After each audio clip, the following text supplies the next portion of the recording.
Alright, magandang araw po sa inyong lahat mga kababayan. Batang Maynila to, it's... Pakinggan natin yung naging reaksyon ni Harry Roque dahil meron pong inilabas na warrant of arrest laban sa kanya ang Pampanga Regional Trial Court. Ito po ay dahil sa kanyang involvement dyan po sa Pogo sa Pampanga. At ayon sa kanya, ito raw ay political persecution na hindi naman sinasang-ayunan ng mismong kasama niyang DDS na si former Chief Presidential Legal Counsel Salvador Panelo. Alam mo, itong dalawa talaga nga hindi ito magkasundo eh. Itong si Butiki saka itong si Butanding eh. Kahit dati pa, pansin ko mga kababayan, talaga nga hindi magkasundo ito. Hindi ko alam kung bakit. Siguro meron itong personal na alitan itong dalawa. Kasi napansin ko, laging magkaiba yung kanilang kanilang sinasabi, yung kanilang pananaw. Katulad lang dun sa gentleman's agreement. Sinasabi kasi ni Harry Roque, meron daw gentleman's agreement si Duterte at etong China. Sabi naman ni Panelo, wala namang gentleman's agreement. So nagkakaroon ng ng sagutan nitong dalawa yung Butanding sa kanitong si Butiki eh. So, ayan, mamaya pakikinggan natin itong sinabi ni Salvador Panelo mga kababayan tungkol dito kay Harry Roque kasi hindi po naniniwala na ito'y political persecution ayon kay Sal Panelo. At pero bago yan, ito pakinggan muna natin itong nakalulungkot mga kababayan na pagtanggap ni Senator Bong Revilla sa kanyang pagkatalo at binati niya ang mga nagwaging senator dito sa katatapos na halalan na proclaim na. Hindi pa ata Alam ko bukas pa po ipo-proclaim itong mga nanalong senators. So hindi po siya nakasama. Alam ko number number 14, 15. So mali po yung yung survey. O dito natin masasabi na itong survey hindi po ito totoo. Kasi mga kababayan, kung napansin niyo yung survey, si Bong Revilla lagi pong pasok sa top 12. Sa survey ng Pulse Asia, sa survey ng Publicus, survey ng SWS, laging pasok si Bong Revilla sa top 12. Pero pagdating po ng aktwal na eleksyon, laglag po itong si Senator Revilla. Kaya simula ngayon, ayoko na maniwala sa survey na yan. Kalokohan lang po yung mga survey na yan. Kasi mga kababayan, pansinin ninyo, si Bam Aquino, si Kiko Pangilinan, si Marcoleta nga, lagi nating sinasabihan na umatras ka na eh. Kasi hindi siya pumapasok sa survey. So, hindi po siya totally pwede mong pagbasihan. Talagang ito ay mindsetting lamang. Pero matalino na po ang ating mga kababayan Shout out po sa inyong lahat. Kasi bagamat nandun yung survey, hindi niyo po sinusunod yung sinasabi o dinidikta ng survey. Dahil sinundan ninyo yung inyong mga nasa puso. Kaya ang dami pong wala po dun sa listahan ng top 12 sa mga survey na pumasok po netong aktwal na botohan. Kaya good job sa mga sa mga Pilipino Wag lang po tayong maniniwala, mina-mindset lang po tayo ng mga survey na yan. Well, anyway, ito, si Senator Bong Revilla, senator pa po siya hanggang June pa eh. Katapusan ng June kasi sa July, magte-take over na tayo yung mga bagong mga senators.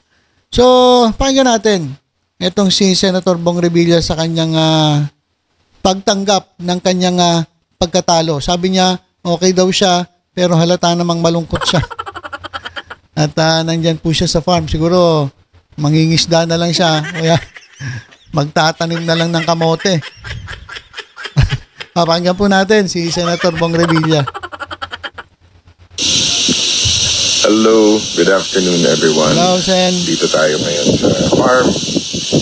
Okay naman po ako. Ganun talaga, But I would like to congratulate lahat ng mga nanalo na mga kaibigan ko, lahat. Unang-una, Senator Bongo, si Senator Bam, Senator Bato de la Rosa, Senator Erwin Tulfo, Senator Kiko Pangilinan, Senator Rodante Marcoleta, Senator-elect, Senator Ping Lacson, Senator Tito Soto, Senator Pia, Senator Camille, Senator Lito Lapid sa kanyang pagbabalik, and of course, Senator Amy Marcos. Ang aking taus-pusong pasasalamat sa lahat ng mga sumuporta sa akin, Luzon, Visayas at Mindanao. Bagamat tayo hindi panalad, pero okay lang po yun. Ang importante po ngayon ay magkaisa para sa bayan.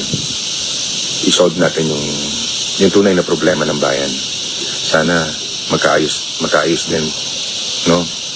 Ang inyong lingkod ay dito, hindi pa rin tayo titigil sa pagtulong hanggat kaya natin sa mga kababayan natin.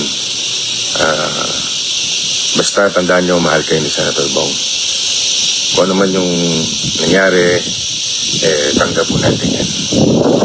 Ang importante, masaya tayo, tama na yung libaan, let's move forward para sa bayan, sa bansa. Nagsalita na ang bawat isa, atin pong dapat pakinggan. Ang importante, mahalin natin ang Pilipinas. Mahal kayo ni Bong Revilla at hindi ko po malilimutan yan. Salamat sa halos 12 milyong bumoto sa akin. Thank you po sa tiwala niyo. At alam ko po may purpose pa si God para sa akin. You should spend more time with my family, my apo. Nag-aalaga muna tayo ng apo. Pahinga. Yan. At yun. Basta sa inyo lahat, mahal ko po kayo. Walang sama ng loob sa akin, Big. Love you all. Okay, so yan po ang nakalulungkot na pagtanggap ng pagkatalo at pagbati niya sa mga nagwaging senator. Alam mo, Senator Bong Revilla, marami pa po kayo magagawa, lalong-lalo na dyan po sa lugar ninyo sa Bacoor. Siguro, payo ko lang, habang wala po kayong pwesto sa national government, dapat asikasuhin nyo muna yung mga kababayan natin dyan sa Bacoor. Kasi ang dami pong problema din dyan, marami pa dapat ayusin dyan. Kung tutulong kayo, tulungan nyo naman na yung mga dyan po sa Bacoor. Kasi di ba, paano mo maayos yung national kung mismo yung local government hindi nyo naayos. Pero in fairness mga kababayan, marami na magandang nangyayari dyan sa Bacoor. Sila lang naman ang laging nandyan palit-palitan sila sa Bacoor Diba? Si Strike, si Lani, si Strike, si Lani, si Strike, si Lani, si Strike, si Lani. Sila lang naman na nagpapalitan dyan So sana, ito, habang wala kang pwesto, tumulong ka na lang dyan sa Bacoor, Cavite. At alam ko, ang Vice Governor ngayon, si Ram Revilla, isang Revilla din. So, tumulong na lang kayo sa buong Cavite for the meantime na wala kayong posisyon sa national government. Daming gagawin niya sa Cavite. Diba? Para susunod ang pagtakbo nyo, suportahan kayo ng mga taga-Cavite. Kasi alam ko, hindi number 1 sa Cavite ito nung itong nakarang eleksyon. Hindi siya nag-number 1 sa Cavite na ina-expect natin number 1 siya. Kasi siya ay Caviteño. Pero mas meron pang pinili. Alam ko, Bam Aquino number 1 sa Cavite, mga kababayan So, baka naman medyo nawawala na ng kumpiyansa ang mga Caviteño sa inyo kasi ang Cavite po ay isa sa pinakamalaking na ibibigay na boto. Kasama po ng Cebu at ibang mga lugar. So, baka ganun na naging problema kaya na olats ito si Bong Revilla. Kasi kasuyin nyo muna yung inyong lugar diyan sa Cavite. Tulungan nyo po yung mga Caviteño. Tapos, syempre, yung mga Bacooreño. Tama ba? Bacooreño ba yung mga... Kasi, yun po ang nasasakupan ninyo Alright. So, ayan po. Nagpaalam na, Senator Bong Revilla. At pahinga po siya ng ilang taon? 3 years. 3 years ba? Kasi after 3 years, magpapalitan naman ng yung mga holdover senator, sila naman ang mapapalitan. So, saglit lang yung 3 years. Saglit lang yun. Huwag ka masyadong malungkot, Senator Bong Revilla. Ito ang dapat malungkot. Ito si Harry Roque. Sapagkat siya po ngayon ay pinaghahanap ng batas Walang iya ka, Harry Roque. Tingnan mo yung itsura mo. Ang pangit-pangit mo na, hindi ka na cute. Hindi ka na... Wala. Paano ka papatulan ni Pogi sa Pogo kung ganyan na itsura mo? Wala na, oh. Wala na talaga. Ano na to si Harry Roque? Dugyot na. Itago ka ng tago eh. Ito, meron ng formal lang, inisyo. Warrant of arrest laban sa'yo. Tapos yung iyong sinasabi na political persecution. Naku po, Diyos ko. Kaya script na yan eh. Paulit-ulit na lang. Kaya nga si Panelo, hindi naniniwala sa'yo eh. Napaigan mo na natin si Harry Roque. Po na ako po daw ay naisyuhan na ng warrant of arrest para dun sa non-bailable human trafficking. So naniniwala po ako na itong kasong ito talaga ay paggigipit sa akin dahil sa aking political na paninindigan, dahil sa aking walang tinag na pagsusuporta sa mga Duterte, at naniniwala po ako na ito'y dahilan para magpalakas pa dito sa aking aplikasyon sa asylum dito po sa bansang Netherlands. Gagawin ko po ang lahat ng remedyo sang-ayon po sa ating batas para mapawalang bisa itong impormasyon lamang sa akin for qualified trafficking, at wala po akong kahit sinong re-recruit at wala akong kahit anong ebidensyong sabuatan, at ang tanging dinidiin nila laban sa akin ay yung pagiging abogado ko, pagpa-follow up, pagsisiguro na ang operasyon ng umuupa sa kumpanyang aking kliyente ay legal. Sa akin po, hindi po yan kasalanan. Okay, so ito lang naman ang gusto kong sabihin sa iyo, Mr. Harry Roque, attorney, sir. Yung sinasabi mo, bakit sa social media mo sinasabi? Diyan ka nagpapaliwanag. Ang gawin mo, sabi nga ni Panelo, ikaw naman ay abogado, umuwi ka na. Umuwi ka na. Umuwi ka na. Sabi nga iba bring Harry Roque home. Bumalik ka. At dito mo sabihin sa korte yung mga sinasabi mo mga alibay. Hindi yung hingi ka ng asylum dyan sa Netherlands. Kasi kung wala ka namang kasalanan, di mapawalang sala ka. Kaya ka siguro nagtatago dyan, ayaw mo nga bumalik sa Pilipinas kasi nga guilty ka. Pag ganyan, wala kaming believe sa'yo.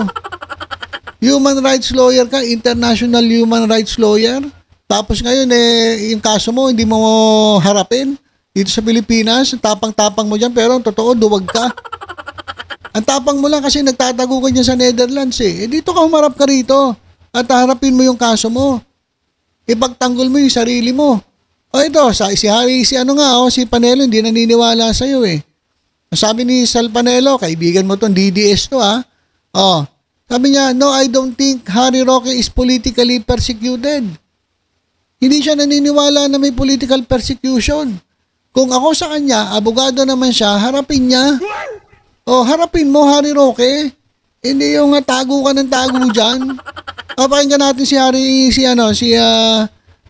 Sal Panelo. I just wanted to ask about your colleague, Attorney Harry Roque, who is still in the Netherlands. There is a warrant of arrest out for him for qualified trafficking in persons.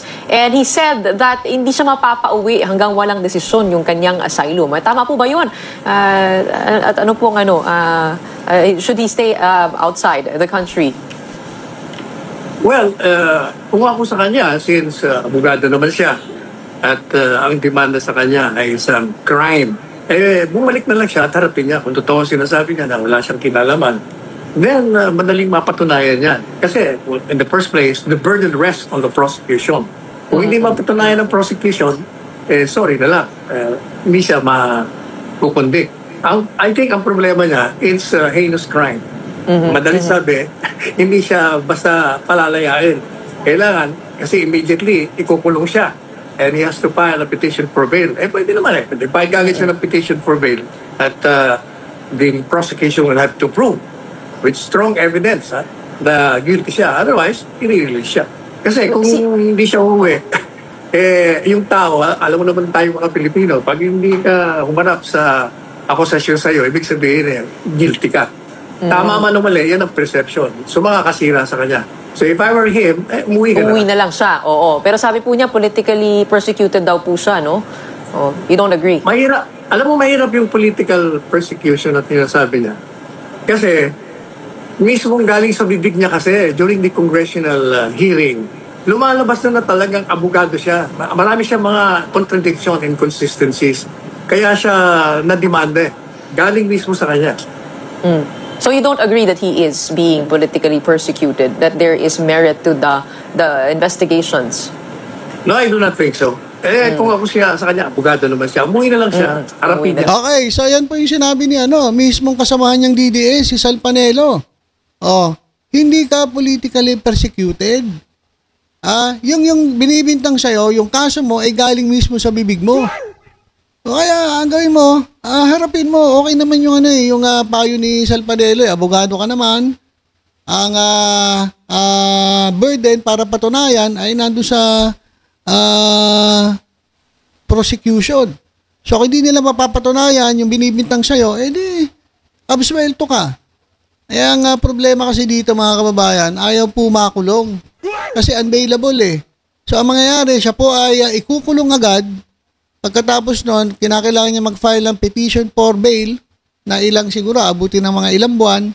At hindi pa sigurado kung ma-approve. Kapag na-approve, doon pala siya makakapag-bail. At yun, makaka-temporary laya siya. Siguro kinakatakot niya. Takot pala tumakulong. Ay, yabang-yabang mo, tapos takot ka pala makulong. Daig ka pa ni ni former Senator Leila de Lima. O si former Senator Leila de Lima, 7 taon nakulong. Ibig sabihin, mas matapang pa sa'yo si de Lima. Wala ka talaga, Harry Roque. Puro ka lang kayabangan. Ang yabang-yabang mo pag nagsasalita ka dyan sa The Netherlands, sa The Hague. Pero takot ka palang makulong. Ayan pa yung kinakatakot niya kasi makukulong siya.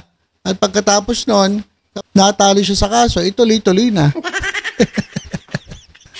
Wala na. Talagang itong itsura ni Harry Roque na dating cute, naging acute na. At hindi na siya siguro papatulan ng pogi sa pogo. Ay, nako Harry Roque. Mismo, mga kasamaan mo, DDS, si Sal Panelo, hindi naniniwala sa'yo na ikaw ay politically persecuted. Kasi nga, ang dami mong iba-ibang sinasabi. Kaya dapat manahimik ka na lang eh. Kasi the more na nagsasalita ka, the more na marami ka nasasabi na iba naman doon sa mga sinasabi mo dati. Kaya ka nadidiin. Engot ka rin eh. Okay, so yan mga kababayan, abangan natin ang pag-usad ng kaso ni Harry Roque. Huhulihin kaya siya? Paano kaya siya mapapabalik sa Pilipinas at maikulong dito kasama ni Diego? Handa mo na ang petroleum jelly. Patay ka, Harry Roque.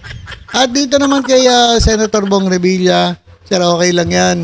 At yun nga payo ko, unahin nyo po muna yung inyong lungsod sa Bacoor. Naku, napakaraming problema po dito sa Bacoor. Tapos tirahin nyo si Camille Villar. Dito sa Cavite, naku, sinakop na po ng prime water. Dahil pong problema, balatan nyo. Total, tinalo kayo ni Camille Villar. Banatan nyo yung prime water. Siguro kapag natulungan nyo yung mga biktima ng prime water, sigurado gaganda uli ang imahe ninyo sa mga Caviteño. Tapos, pagbayarin nyo yung prime water. Kasi ang ganda-ganda ng mga serbisyo ng mga water district sa Cavite, hindi ko alam kung bakit naibenta dyan po sa prime water. Kasama ka ba dyan sa naging usapan dyan? Sana hindi. So, maglingkod ka po muna sa mga Caviteño habang kayo po ay wala sa national government. Alright, so yun lang po muna mga kababayan. Tutok-tutok lang po dito sa Batang Maynila. Tohid sa iba pang updates. Ingat po tayong lahat. God bless po.